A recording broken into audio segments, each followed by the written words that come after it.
South Africa urged the United Nations top court on Thursday to order a ceasefire in the Gaza Strip during hearings over emergency measures to halt Israel's military operation in the enclave's southern city of Rafah.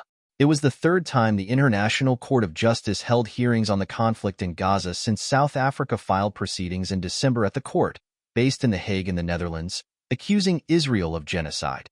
The country's ambassador to the Netherlands, Vusimuzi Madonsela, urged the panel of 15 international judges to order Israel to totally and unconditionally withdraw from Gaza.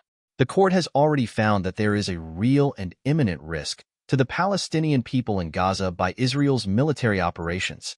This may well be the last chance for the court to act, said Irish lawyer Blin and Igrele, who is part of South Africa's legal team.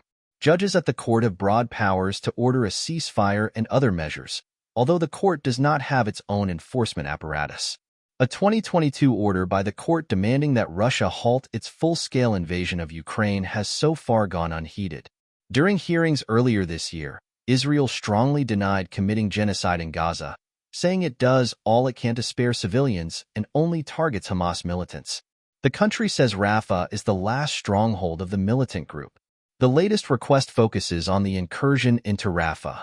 South Africa argues that the military operation has far surpassed justified self-defense. Israel's actions in Rafah are part of the endgame. This is the last step in the destruction of Gaza, lawyer Von Lowe said. According to the latest request, the previous preliminary orders by the court were not sufficient to address a brutal military attack on the sole remaining refuge for the people of Gaza. Israel will be allowed to answer the accusations Friday. In January, judges ordered Israel to do all it can to prevent death, destruction, and any acts of genocide in Gaza, but the panel stopped short of ordering an end to the military offensive that has laid waste to the Palestinian enclave. In a second order in March, the court said Israel must take measures to improve the humanitarian situation. South Africa has to date submitted 4 requests for the International Court to investigate Israel. It was granted a hearing 3 times. Most of Gaza's population of 2.3 million people have been displaced since the fighting began. The war began with a Hamas attack on southern Israel on October 7, in which Palestinian militants killed some 1,200 people and took about 250 hostages.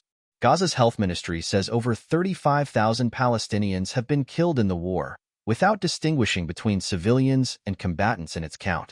South Africa initiated proceedings in December 2023 and sees the legal campaign as rooted in issues central to its identity.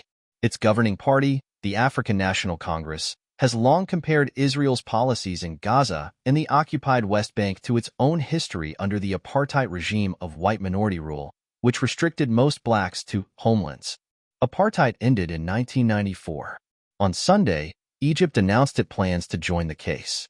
The Ministry of Foreign Affairs said Israeli military actions constitute a flagrant violation of international law, humanitarian law, and the Fourth Geneva Convention of 1949 regarding the protection of civilians during wartime. Several other countries have indicated they plan to intervene, but so far only Libya, Nicaragua, and Colombia have filed formal requests to do so.